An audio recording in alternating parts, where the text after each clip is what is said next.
The Secrets of Technology is brought to you by the StarQuest Production Network and is made possible by our many generous patrons. If you'd like to support the podcast, please visit givestarquest.com.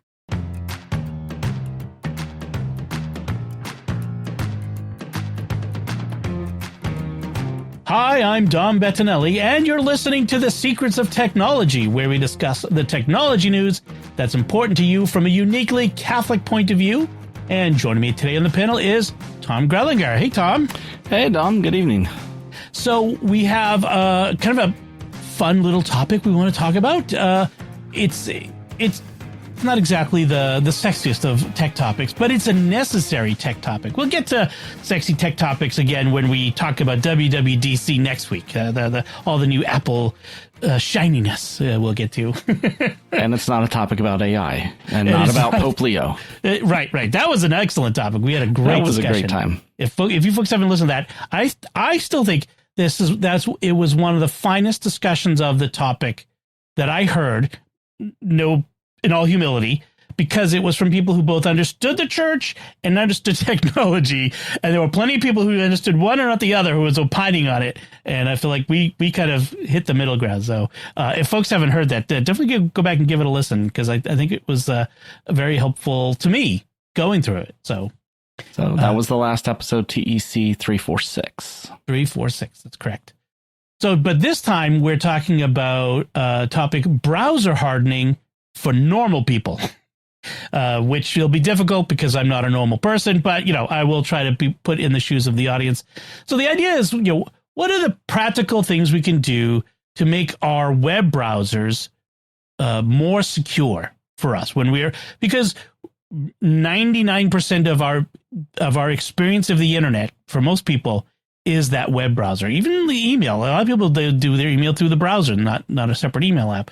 And so for a lot of people, and that's where a lot of the danger is when we're talking about internet dangers, the fraud and hacking and all that sort of spoofing and phishing and spamming and all the other strange internet words. So we're going to talk about things you can do for your browser itself, ways to keep from being tracked, ways to keep from people either sniffing your traffic, so knowing where you're going, but also to make sure that they don't hijack where you're going. That's a thing we'll have to talk about.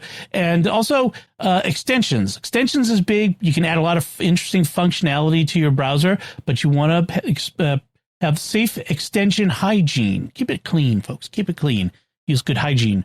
So browser hardening is the process of configuring your web browser to reduce security and privacy risks while still keeping it easy to use so that you can actually, visit sites and get stuff out of it. It's like locking the windows and doors of your house, or even installing a security system, not building a bunker with guard towers on the corner. We're not doing that. So you just taking sensible precautions that make it harder for bad actors to cause problems for you.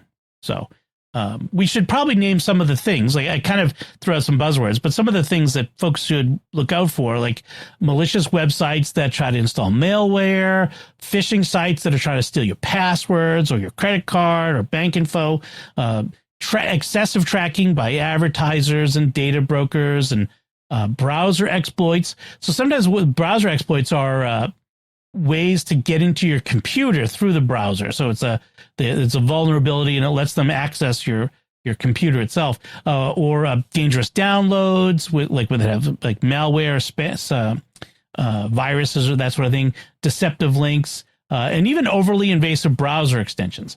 But we're not talking about like setting up a Tor router or the Onion browser, like all that stuff, like the really like dark web sort of stuff. You have it like on the TV shows where they're hopping routers and like Paris, and it's routing the traffic to Abu Dhabi, and no, we're not talking about doing TV hacker stuff. So we're trying to make sensible things. So, Tom, have you taken steps to harden your browser? Is this a concern that you've had? I'll admit, Dom, that I haven't done a huge amount of stuff. I've played with, and this will be something we talk about when we get to discussing Safari. I've played with the private relay option.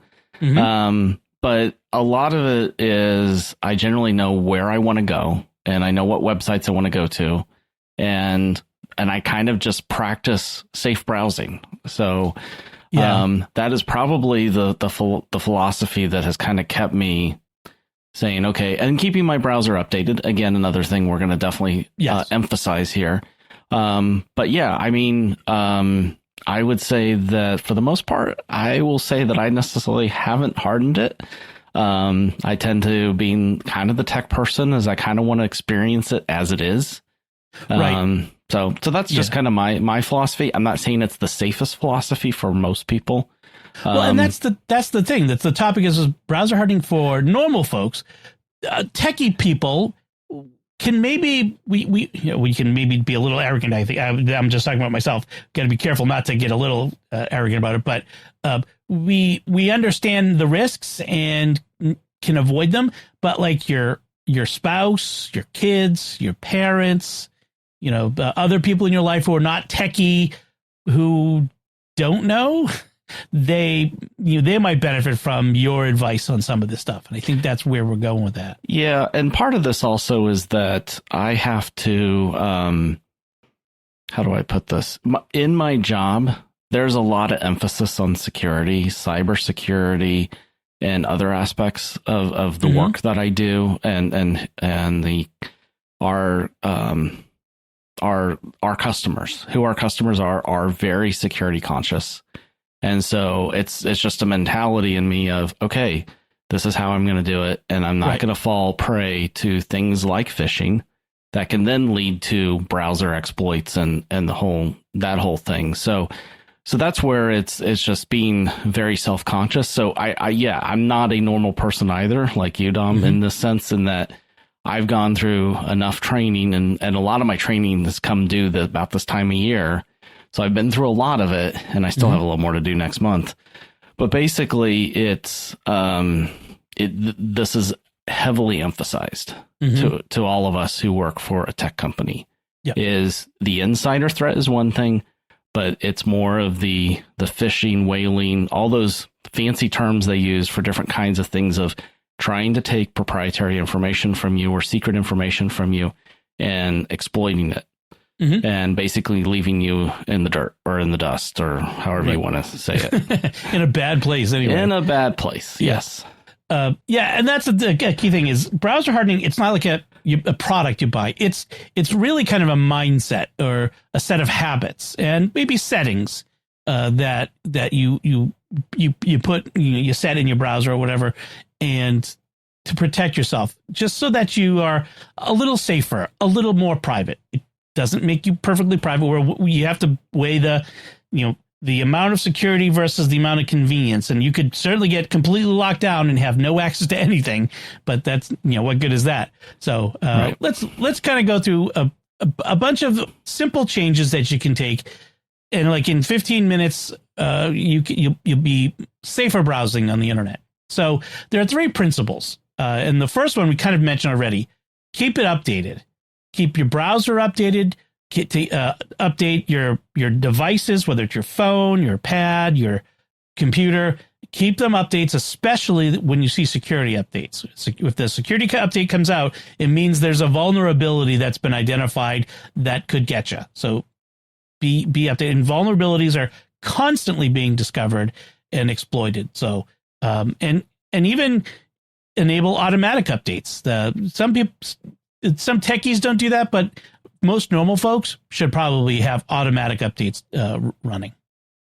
And then the second principle is use the built-in protections first. Most browsers today have a lot of really good features already, security features built into them. You don't need a lot of extra privacy. The manufacturers of privacy tools and security tools love for you to buy their products, but some of them are good. I'm not going to say that, but you don't necessarily need all of them right off the bat. You start with what the browser can do for you. Don't introduce more complexity unnecessarily. And then the third principle is less is more. Fewer extensions, fewer exceptions in the sense of making an exception for that, and fewer custom tweaks to your browser. Some browsers allow you to, tweak settings here and there, and sometimes you could get yourself into a situation where you unintentionally open a security hole with too many tweaks to the settings. So, yeah. And I think the extensions is something in preparation for us to have this discussion.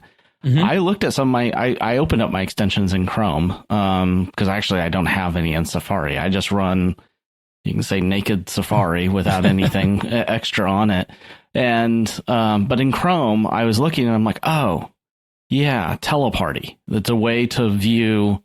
So two people or a group of people can watch the same content at the same time in different locations on their computer, streaming like Netflix, for instance. And I'm like, I used to use it.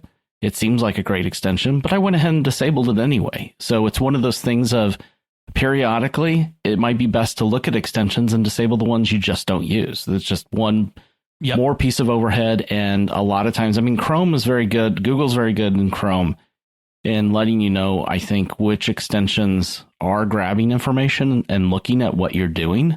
So in that sense, less is more of don't share more information than you need to. Don't get crazy about it, but also be very careful. And this is also a situation when you talk about for normal people. One of those exceptions to normal people as well is for people who have to worry about security, who may be threatened by someone, whether that's a reporter, whether that's a politician, whether it's a business executive who's in the news. Those are the kinds of people who do probably have to go above and beyond on their security versus normal people and probably Dom and me. Right. Yeah. It's worthwhile to go through and look at your extensions if in your browser every once in a while to see if there is anything you can get rid of. I'm looking at mine right now and I'm like, I'm pretty good right now. I look at it, although there are still things that are installed but not active. And I'm like, I could probably just even deactivate those. That would probably be just fine. That unallowed. Okay. Anyway, there's a weird one. I'm like, what is that one? Oh, right. Okay. I know what that is. So, before we get into everything else, I want to kind of divert into a topic we've talked about before. It's a slight diversion. The privacy or incognito mode that most browsers have, and we've said this before. But we'll say it again. It isn't what a lot of people think it is. It doesn't make you truly incognito. So what it does is when you turn this on, it doesn't save history. It doesn't save cookies. When you go to a site and it saves like this is who you are. And it doesn't leave data on your device after you close it. So if you visit a site and there's data involved, when you close that site, the data is deleted. Also, usually, and sometimes it also doesn't load extensions and stuff. It depends on the browser. And it's incognito mode. But what it doesn't do is it doesn't mean that the internet service provider or the school or your employer can see what you're visiting. So say you like to go to a gambling website on work time and you think that you're hiding that from your boss because you're in an incognito mode. You're not. The IT department knows exactly what you're doing on that computer. It also doesn't hide you from the websites you're visiting. They know they have your IP address. I mean, that doesn't hide your IP address. They can track you down. It doesn't make you anonymous, and it doesn't replace a VPN or DNS filtering, which we'll get to in a bit. It's just a local privacy tool. It says when this session is done, what's on this computer will go away related to this session of browsing. That's it. And that can be a useful thing. I sometimes use it when I need to visit a site that wants to customize itself to me. And I'm like, I don't customize to what you've seen from me. I want a fresh look at this. And I'll do something like that. Sometimes like when I want to go to Amazon, I don't want to shove all of the things I've ever bought in my face when I'm visiting. I want to look at what it's offering to the general public, that sort of stuff. Yeah. And I find with sites like Amazon and Best Buy is that they, if they know if I'm signed in and I look at something, like for instance, sometimes Dom, I look at what you recommend in our picks of the week, and within a week or two, it's asking me if I'm interested in it. And I'm like, well, the only reason I went was because we were reviewing it. And you should see my email. I'm constantly getting emails like, "Hey, have you considered this thing that Tom picked on a pick of the week 2 weeks ago that you visited, so you can put the link in the show notes?" Like, I've seen it. Thanks. That wasn't for me. That was for Tom. Right. I mean, it's a very nice thing, but the other reason I use incognito and just as kind of a side note is if a site, if the cookies have gotten, or the on-site data on your browser is messed up, and it's like you're in an impossible situation on the browser. Mm-hmm. Sometimes it helps to just, okay, I'm just going to go into incognito, and it doesn't, and as you said, it doesn't know who you are. And sometimes I can get back in to a website and say, okay, yes, I can log in successfully. Right. There's just something with all the cookies and everything else, the normal browsing mode still storing. So that can be helpful in there. But it's obviously, as you said, it doesn't really hide you from anything. No. It just doesn't retain information after you close it. And that's the important piece of it. Yep. So let's get into into the browsers themselves. We're going to take a kind of a tour through the major browsers and some of the privacy and security settings that are useful in them, and things that to avoid as well. So, like for Chrome, in the privacy and security settings, you want to turn on enhanced safe browsing. That's always a good one. Always turn on, and then this is every browser, always use secure connections, HTTPS. That's pretty much the standard now. It used to be, back in the day, most websites were just HTTP://, and then if you wanted to make a purchase, you had to make sure that it said S. Now means it's encrypted between you and them, and so now pretty much all websites are HTTPS encrypted. They should be anyway. That was a few years ago that came out. So make sure that's checked on so that it forces that encrypted connection. Block third-party cookies where available is a good one. Third-party cookies. So there's a first-party cookie is one that you set. Second-party, is that right? So the first and second party cookies are the ones that you agree to, and it's from the website you're visiting. A third party cookie is from somebody else, like an ad company that's running an ad on that website, or a cookie from Facebook because there's a Facebook check thumbs up thing. I don't even know if they do that anymore, but the Facebook like on it, or one of those things. There's something installed on that site from a third party, and they want to put a cookie. You don't want that, because what that's doing is tracking you across the internet and forming a data profile on you. So you want to make sure to block third-party cookies where available. And then there's a security checkup in Chrome, and actually Google accounts have a security checkup altogether, which is a good thing. But the security checkup, run it in Chrome every once in a while to just double check how things are going. And then, of course, use a password manager. That is our standard advice. Everyone should be using a password manager these days. And when where passkeys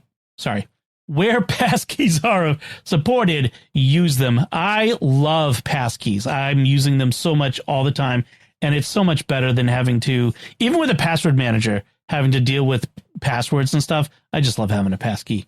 It's better.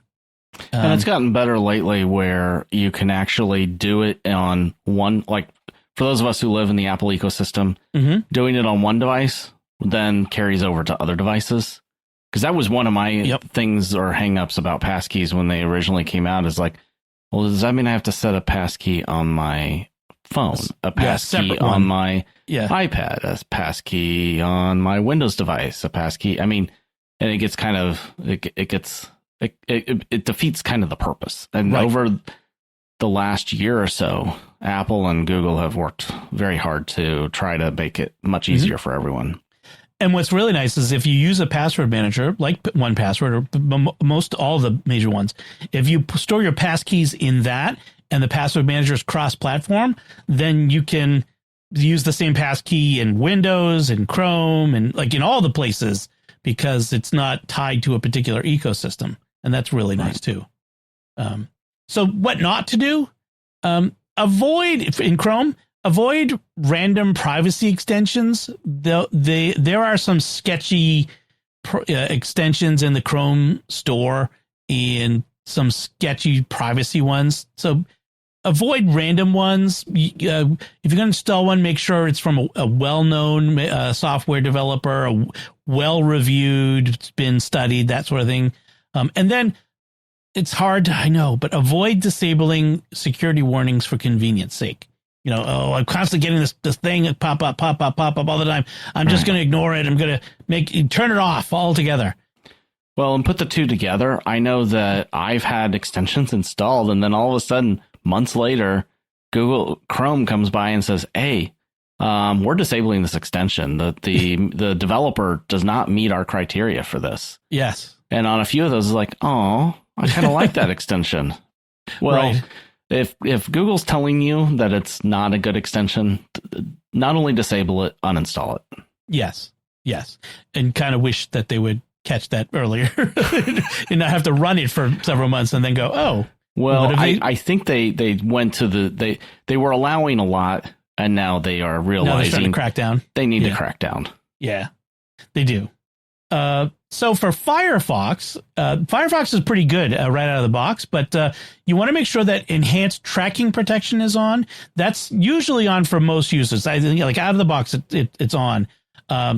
You can set it to standard for most people.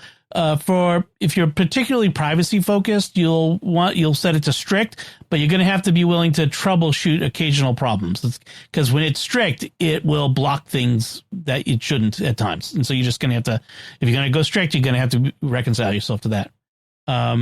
You can turn on total cookie protection. You can tell it to do DNS over HTTPS. We'll get into DNS in a minute, but just file that away for now. And then again, HTTPS only mode. That's like when we just talked about with Chrome. Some people really like Firefox because it's the independent browser. Most browsers other than Firefox are either Chrome based or WebKit based, which is what Safari is, or Gecko. There's a couple different names for things, but Firefox is really the big independent browser still. And they have strong privacy defaults built in, like I said, and it's very configurable. So that's one nice thing about Firefox. I use Firefox, Brave, Chrome, and Safari for different things all day long. So I'm in and out of all these different browsers for different reasons. And then for you Mac users on Safari, you want to make sure you have intelligent tracking protection on. You want to turn on hide IP address from trackers. Again, that's that third-party cookie thing. You want to make sure the fraudulent website warning is on, even when it feels annoying. You at least want to be warned. You can run a Safari privacy report, and I'll have a link in the show notes to more information about that. But it'll give you. It's in the address bar. There's a place where you can click, and it will give you a report on the privacy standards of this website. Like how well does it stand up for privacy? And then you could consider turning on iCloud Private Relay. Now, if you have an iCloud Plus subscription, so it's part of that. So if you're an iCloud Plus, so what Private Relay does, it's an anonymizer. So your IP address is your unique address on the internet. And when you go to a website, what happens normally is your internet service provider, which gave you the IP address, knows which website you're going to, and then they reach out and they let you connect you to the server you're trying to reach, the website you're trying to reach, and everyone along the chain knows everyone else. What iCloud Private Relay does is you connect to your internet service provider, and the iCloud Private Relay connects you to Apple, okay? And then that's the first relay. That Apple encrypts your DNS records, the website you're trying to reach, so that the next person in line doesn't know who you are asking for this, and so that goes to a second relay, which is a third-party content provider, and they scramble things up, and then they go to the website that you've connected to. And so that means that nobody knows, like Apple doesn't know what you're connecting to. Even Apple doesn't. Like, so nobody in the chain knows everything except for you. So it's a really nice system if it works well. But I've not got it on because I've had issues with it. Just put it that way. But again, I'm doing unusual things like, recording podcasts over the internet and other things like that that require a more standard internet connection along the whole way. But for a lot of people, this would be a nice security benefit. Because the big benefit isn't, no one can see what I'm doing on the internet. The big benefit is, again, preventing that tracking of you, the forming of a data profile about you and all that other stuff. So iCloud Private Relay is nice. It's not a VPN, a virtual private network. A VPN is encrypted between you and, like, that one hop between you and the internet service provider. That's an encryption, so that anyone in between you and your internet service provider can't sniff out what's going on. But that's different from what the iCloud Private Relay is doing. So as far as Safari goes, it's got really nice defaults. If you're an Apple user, it's on every Apple device. It's deeply integrated into the Apple ecosystem, and the security is built in kind of from the get-go. You don't need to tweak it. There's not a whole lot to do there. So it's really nice. And then just a word on Microsoft Edge. Edge is Chromium under, like I was saying before, like a lot of browsers are, really basically 3 different browsers. So Edge is Chromium under the hood. So most of the Google Chrome advice will apply. Tracking prevention is a setting. Most people can just leave it at balanced, but if you move it to strict, again, you'll have to troubleshoot it when things go wrong. There's a settings called typo squatting checker and smart screen that are on by default. You should keep those on. Typo squatting is when you say go to goggle.com instead of google.com, and people have set up a fake Google website at goggle.com to kind of trick you into giving them your logins for Google, that sort of thing. The typo squatting checker is supposed to catch that sort of thing so that you don't accidentally end up at those sorts of sites. So that's pretty good. You should probably turn off the shopping and coupon features. They add surface area you don't need. Like just it's extra extensions and extra rules on top of the security features that are probably sufficient in the first place. I think that's probably the best way to put it. Yeah, and you mentioned Smart Screen. I've run into that a few times with some custom software that has been built in-house in our company, and it's like Microsoft says, I don't know what this is. The Smart Screen pops up through the browser and says, Do you want to keep it or do you want to delete it? And it obviously pushes you very hard to delete it. So it is one of those things where for a normal user, you should definitely take it very seriously. Because it is trying to protect you from something that it doesn't know about. That is probably the primary thing. Is most software out there should be signed and authenticated software, and what it's doing is saying, hey, this thing's not signed or authenticated, so that can be a risk for you to take. And if you're not sure about what it's telling you and you don't trust it, and this website is sketchy, probably best to trust Microsoft on that one. Right. Yeah, an in-house software like your company is probably, they don't bother to sign it and authenticate it because it's not supposed to be outside the company to begin with. So, or if it's so buried within cloud servers that they aren't given access to the internet. Yeah, that's exactly. The other place I run into it. Is like, I can't get a hold of Smart Screen. I'm just sitting there waiting. and finally I have to go in and say, ignore Smart Screen. But again, specialized users, not normal users. Right. Exactly. So for this next bit of advice applies to all the browsers, and it's about managing site permissions. So these are the prompts that you click through without reading them. Stop and read them. Notifications. If a site pops up and says, do you want to receive notifications? You always say no. Always say no. If you go to random, newspaper website in some place that you've that's thousands of miles away from you. You don't need to get notifications from them of their news. It's that, and I've almost, clicked through sometimes. You're like, oh yeah. Just show me the thing. I'm like, whoa, what's this? Oh, they want me to be notified every time they do anything. No, that's so annoying. Turn that off. Don't do that. Yeah. Location should be off by default. Sharing your location. It can be annoying when you go to you're Googling things and it's like, do you want to share your location with Google? Because yes, I'm looking for this with the closest version of this store to me. Yes, share my location. And you got to keep giving them permission. But it's better than the opposite, which is giving your location away to everybody and anyone on the internet. So grant it on occasion. Sometimes I'll say, like if I go to Home Depot's website, for example, just out of one that occurs to me, I'll sometimes say allow it for today, so that if I'm going away from the site and coming back, because I'm shopping for something, it won't keep bugging me about it. It'll save the cookie for a day. Yeah, that's the preferable option for most websites. Yeah. And then camera and microphone permissions. Now, obviously, again, those of us on a podcast, we're our camera microphone permissions on StreamYard, which is what we use, are on. That's an expected behavior.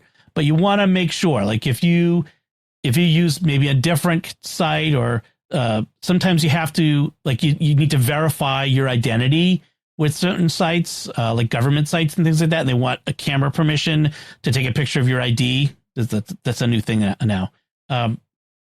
Well, you don't want to give permanent permissions to the government to operate your camera on your computer. That's just me.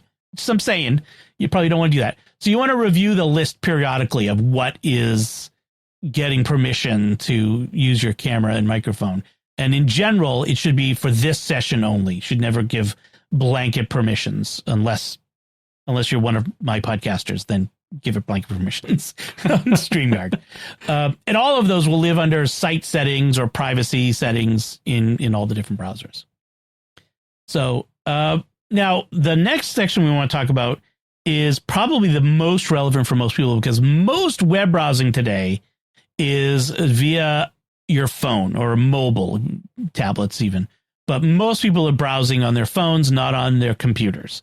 And so it doesn't help you at all if the browser on your laptop is hardened and you're all doing all your browsing on your phone.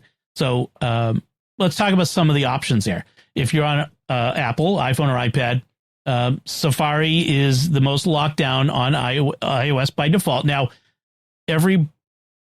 unless you're in Europe, this could be different, but for everyone else in the world, all the browsers that are available on iOS are actually Safari under the hood, with another browser on top of it, shall we say. But so this kind of applies to them. But in your settings in Safari on your iPhone, you can turn on hide IP address from trackers. That was a setting that comes over from desktop. Turn on fraudulent website warning. Again, that's another one comes to the desktop. Prevent cross-site tracking is on by default. Leave it on. And you can install content blockers. We'll get into those in a minute. Those install as separate apps that then get enabled under Safari settings. So it's an icon that'll be on your screen on your phone, but then they will be turned on in Safari settings. And you can also use iCloud Private Relay here as well if you have iCloud Plus. On Android, both Chrome and Firefox will run the full mobile versions of those apps. Firefox for Android does support real extensions, just like the ones on the desktop, including uBlock Origin, which is a content blocker, which is a bit of an advantage for Firefox over Chrome on Android, because Chrome on Android doesn't run the full extensions that the desktop does. You should definitely turn on safe browsing, enhanced safe browsing if you're comfortable with it. But again, that's one of those strict settings that you might have to troubleshoot once in a while. And of course, always use secure connections. That will be in Chrome's site settings. And then the one habit that matters the most on mobile, don't install random free VPN and browser cleaner apps or, hotspot apps, all those things like that, like the random stuff. There's no free lunch, folks. Those so many of those are just ways to sniff your traffic and to get your data. Don't install those. Those are really the things we're trying to protect you against. So, all right, move on to the next part of the discussion, which is DNS filtering. Okay, so what is DNS? DNS is the internet's phone book. So if I want to go to Amazon.com, I open the phone book and I look for, kids, ask your parents what a phone book is. I look for the listing for Amazon, and then there'll be a number next to it, 192.1.168.1. That's not it, but just for the sake of discussion. And so what DNS does is it converts website names into addresses that your device can understand. So what DNS filtering does for you is it prevents people from messing with you by swapping in different addresses. So if you put in Amazon.com, they've swapped in a different number instead of the correct number. And so you can end up on getting malware, going to a phishing site, tracking networks. It can, adult content, all kinds of stuff like that. DNS filtering can stop connections to those things. Or it can also just filter out, like, I don't want anyone on my home network to be able to go to gambling sites or adult networks or any of that stuff like that. So you can block things. And that does it even before your browser loads the site. So that's really good. There are a number of different services. I use and have used for a number of years, NextDNS. We'll have links in the show notes. There's a couple others we'll also have in the show notes. Cloudflare Family is a really good one. OpenDNS has a family shield. The Cloudflare Family one is actually really simple. It works by just putting in every computer and in your router, probably your network router, there's a space for DNS server. So what server will the phone book you're going to be looking at the phone book on? So you have to have one of those server addresses. And if you put in 1.1.1.1, it will use Cloudflare and it will use their DNS service. And that means that they're going to block bad stuff. They already know what the bad stuff is, and they're going to block the bad stuff for you. So it protects every browser on the computer. You can do it on your phones, tablets, smart TVs. It's pretty easy to deploy. It's usually free or inexpensive. It doesn't cost very much. And Tom, you had a really good piece of advice. Is instead of installing it on every device in your home, you were saying something different. Well, yeah, as you said, you hinted at, Dom, there's pretty much almost every router worth its salt will allow you to customize the DNS that you want. And so that is key to, if you're going to take advantage of these services. Some people only have maybe 5 devices on their network. Dom, again, as you and I are not normal people, 40, I have 50. like about 60 devices on my network that can pop on and off. Probably that many. And that's when every Internet of Things device and all the other stuff. Yes. Right. Exactly. Yeah, it gets a little crazy and when I pull up my data from my network. But I used OpenDNS for a long time, and there wasn't necessarily a reason I moved away from it. My daughter got older. That was probably one of the biggest considerations, but it was very handy in that I basically loaded a little application on my Windows PC, and as long as it kept running, it would tell OpenDNS what my IP address was. And then when it saw requests from my IP address for a site that I had intentionally blocked, it would prevent anyone on the entire network from going there. Mm-hmm. So that is what DNS filtering can provide you. And you can, I believe, customize these DNS filtering, or at least I knew with OpenDNS, is if you had a specific website you didn't want anyone to go to, you could just fill that in. So even if it's a site that they would normally not block, you can do custom. But I mean, I remember the list from OpenDNS. It was quite extensive. All kinds of stuff, stuff that most people probably wouldn't find objectionable, but they still allowed it as an option. So they try to be as open as possible and right, giving you all kinds of choices.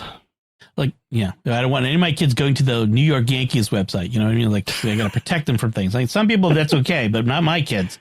I agree with you there.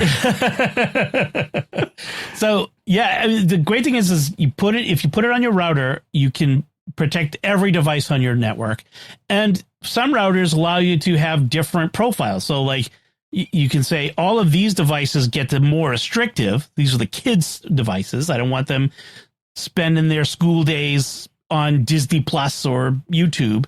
But you know, if I want to go to YouTube in the middle of the day, I have to. That's my job. So, let me. So I can have different profiles for different devices on the network. It can be really nice. Eero does a pretty good job of that. That's my internet, my router right now.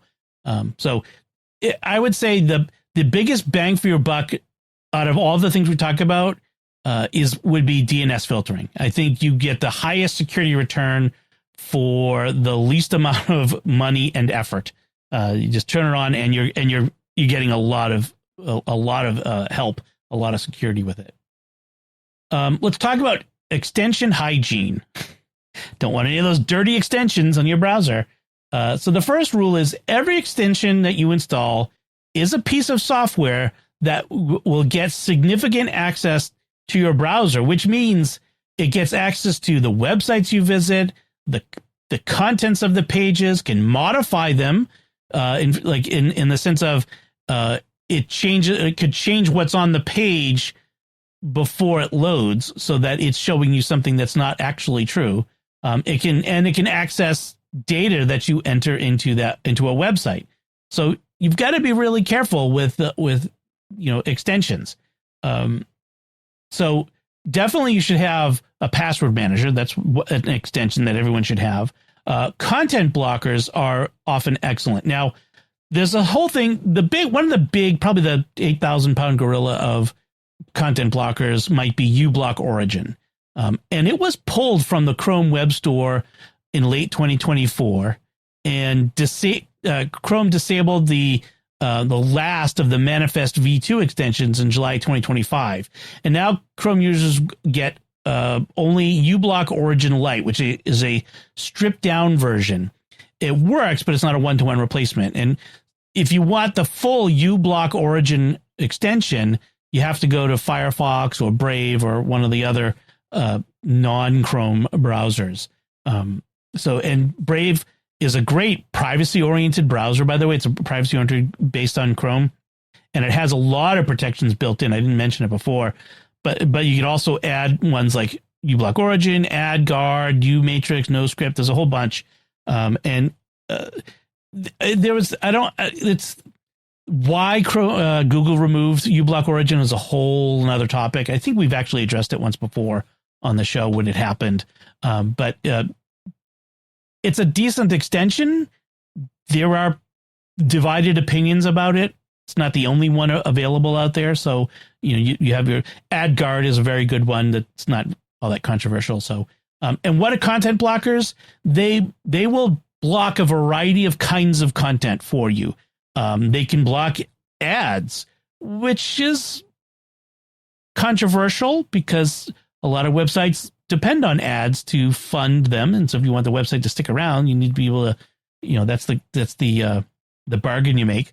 But we'll also do other things like block certain websites, block certain kinds of content, and so some of the things like the DNS filtering does at the device or router level, this will do in the browser. So there are some good ones, and I'll have links to some. I use one blocker on Safari, which has been good for many years. I've been hearing of a new one on Safari that I haven't had a chance to test out. So I don't know what some people say it's better than one blocker. So one blocker is based in Eastern Europe, like the developers are there, and some people don't like the I can't remember if it was Ukraine or Russia or something like that, but there's some concerns about the origin of it. So you know. In general, though, as far as extensions go, avoid ones that promise to speed up your computer. That's usually a lie. That promise free coupons everywhere. There's no free lunch. That claim to give you magical privacy protections. Don't install ones that haven't been updated in years. They probably have security holes and bugs. Or just have unknown developers or very few users. You don't want to be the the guy, venturing out onto the edge of the pack, as the wolves circle, shall we say. Yeah, and I would say stick to the extensions that are offered by like the Chrome Web Store and stuff. Yeah. Because I mean, the last thing you want to do is pick up an extension that is in essence mining crypto on your computer. That is over the last several years. That was, I don't know how much of an issue it is today. I think there's been a lot of work to probably prevent those, but they are likely still out there, and they will take as much CPU as they can if they get loaded, or sometimes it's even whole sites, but obviously within extensions as well. The other thing is becoming a zombie computer, like getting sucked into a botnet. There are millions and millions of computers on the internet that don't know that they're being used by gangs, cyber gangs, often Russian gangs or Chinese hacker gangs, that use your stuff to malware attacks and distributed denial of service attacks and all kinds of stuff, that they're using just regular folks' computers as part of this, or using it to hack people, and their computers have been infected because they've not had enough privacy, the security protections. They've installed extensions and other things that they shouldn't have. So that's a good reason to be very careful with them. So let's quickly talk about anti-tracking without going crazy about it. We don't like to be tracked by sites. So what works? Turning on browser tracking protection. These are those settings we talked about that are in the browser settings.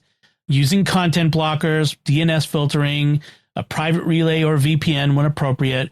But what usually doesn't matter very much is, constantly deleting all your cookies. That's just going to make life miserable for you because you're constantly having to re-log into things all the time. That's not helpful. Installing multiple privacy extensions, fewer is better, because once you start installing multiples, they're going to start to conflict with each other, and that's going to cause you more problems. You're never going to get perfect anonymity on the internet, not without becoming a tinfoil hat hacker. Honestly, so there's no perfect privacy. So it's privacy versus convenience, security versus usability. You can be extremely secure, and it will be entirely unusable. You just got to balance everything. So you just got to find good enough for you, and that's what it is. So a few final things, rapid fire recommendations for most people: keep your browser updated, enable the built-in security protections, install one trusted content blocker, not multiple ones. One, use a password manager, enable multi-factor authentication everywhere where possible. Two-factor authentication is better. Passkeys are best. I should update the way I put that. And then consider using DNS filtering. It's probably the single most effective, easy thing you can do. For Apple users, use Safari, use a strong password manager, and consider private relay if it works for you. It didn't work for me, but it might work for you. For Google users, Chrome is very good, and keep enhanced safe browsing on. And again, consider that DNS filtering. For Windows users, Edge, Chrome, those are both fine, right? So you just consider Edge is kind of Chrome already. Smart screen and enhanced security protections should be on. Password manager, DNS filtering. And if you're really into privacy, Firefox or Brave, I'd say, I'd have to add Brave into that. Turn on strict tracking protection, and then consider something like NextDNS or one of the other DNS filters. NextDNS has got a really good DNS filtering, I have to say. I really like the way that works. Another consideration, browser sync and autofill. Browser sync it syncs your settings and your cookies and all that other information between the browser, like Firefox on your phone and on your laptop and on your desktop. It keeps it all in sync. That's convenient, but it's only as safe as your account password. So if you're going to use it, make sure you're using a strong password and multi-factor authentication on the account doing the syncing. iCloud's a version of that kind of browser syncing. Storing credit cards in your browser, again, that information won't be as strong as the browser's protection. A password manager vault is probably a better place for your credit cards. So the that kind of brings us to the end. Woof, we're going to have a lot of links in the show notes.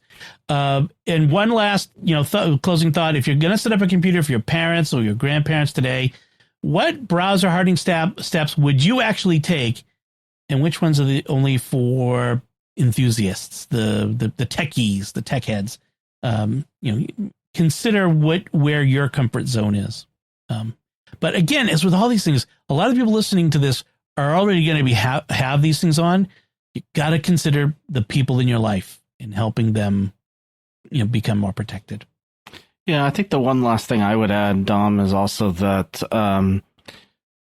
when you mentioned setting this up for parents or grandparents, and I have a mom who was the original techie in the family, so and she still is at age 87, but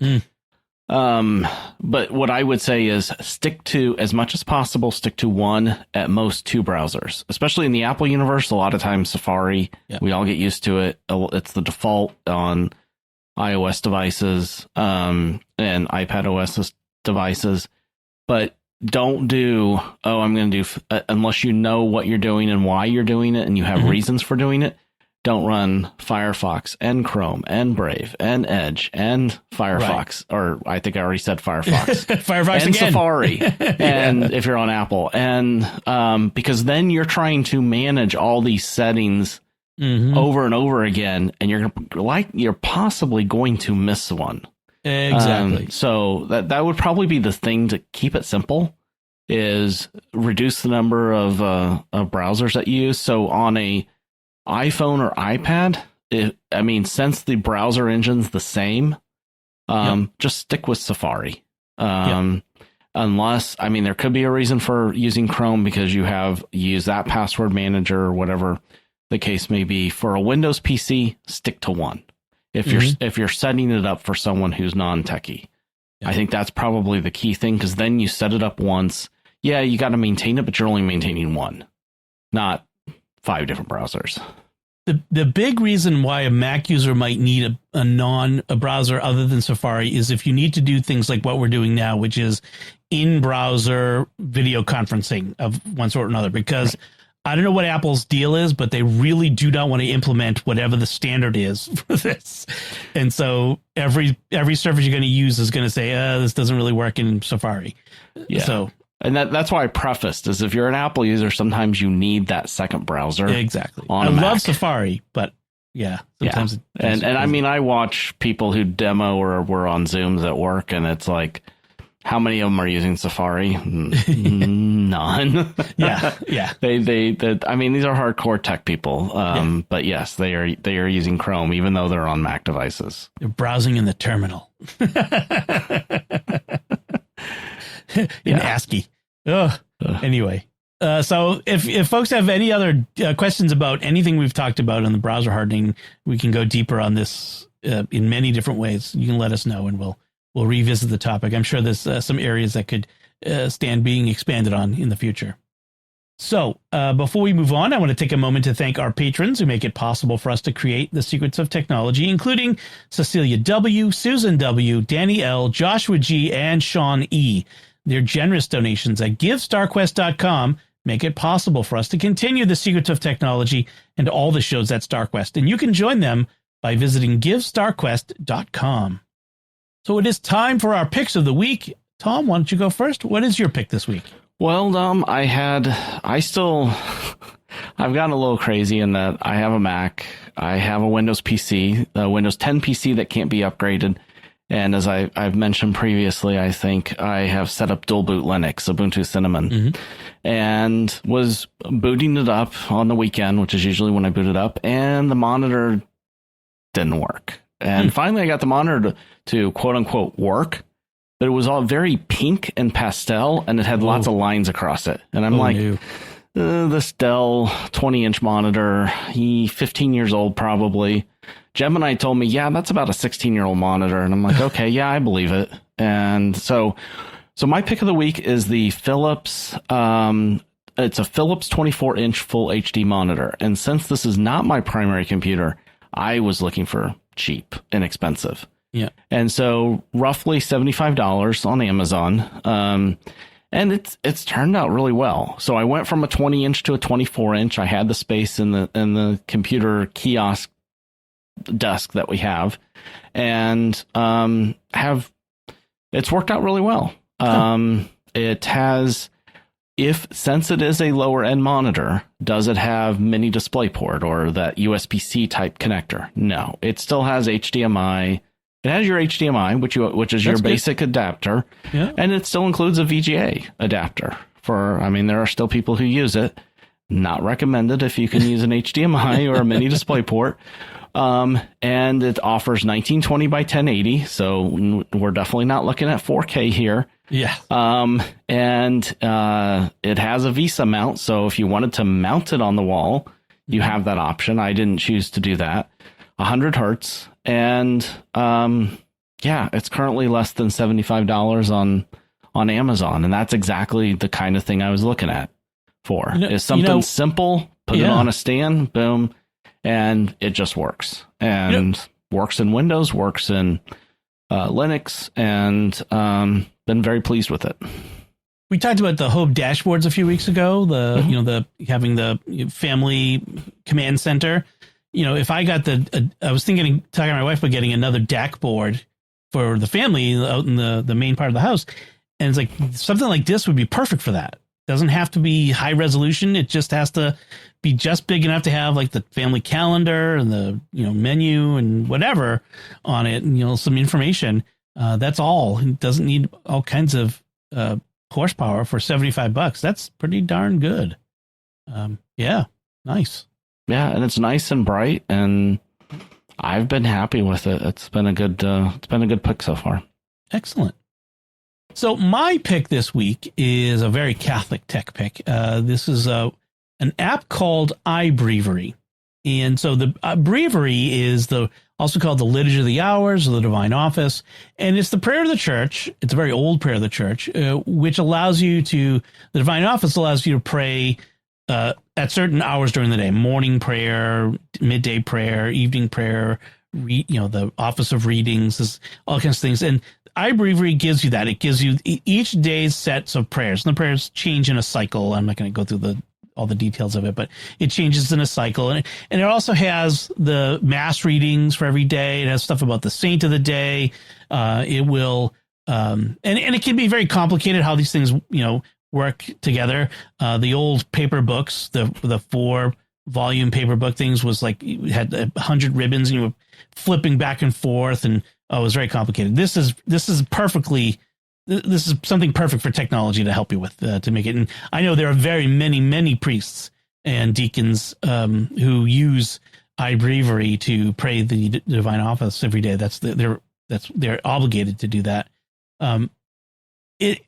I love it. On Sundays when I go to Mass, I open up iBreviary on my phone, and I can have the Mass readings there. And if you're one of those older citizens for whom the missalettes, if they have them in your church, their print is a little small or the paper's a little thin and it's hard to read, you can make the type bigger. And even better, it's free. There's no cost. It's available Android and iOS.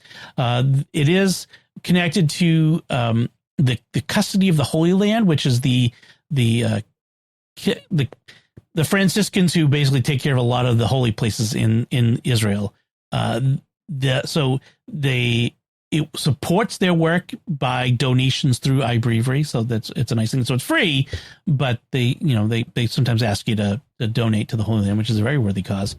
And so, iBreviary, and it's available in a whole bunch of languages. I was just about ready to say, when I've used it on the iPad, and I've had it on my iPad for many, many years, it's like, oh, wow, if I do want to pray it in Latin, they have it in Latin.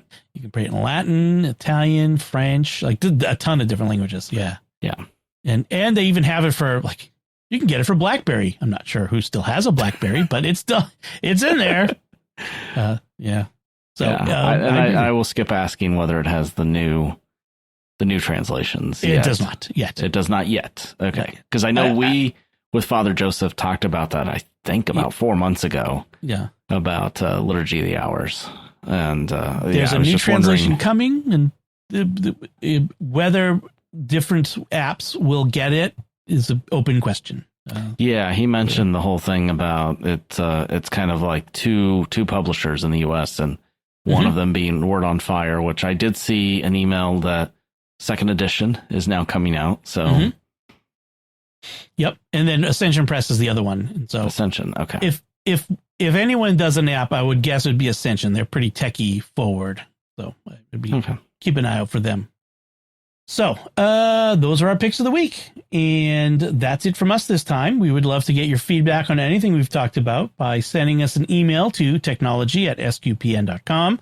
You can join our conversation at our Discord community at sqpn.com/discord, where there is much accord in our conversation. It's a very nice place.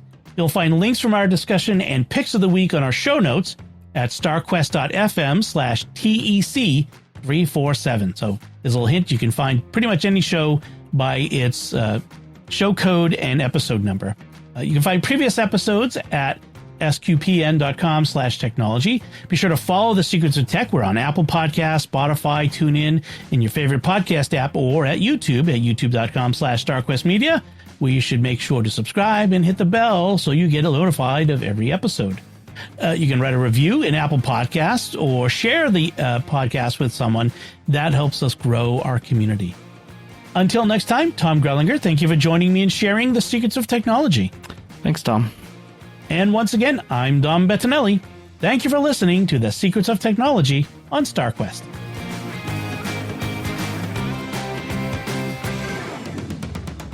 Here's another show on the StarQuest Network you're sure to enjoy. The Secrets of Sacred Art. Find it wherever fine podcasts are found or at starquest.fm/art.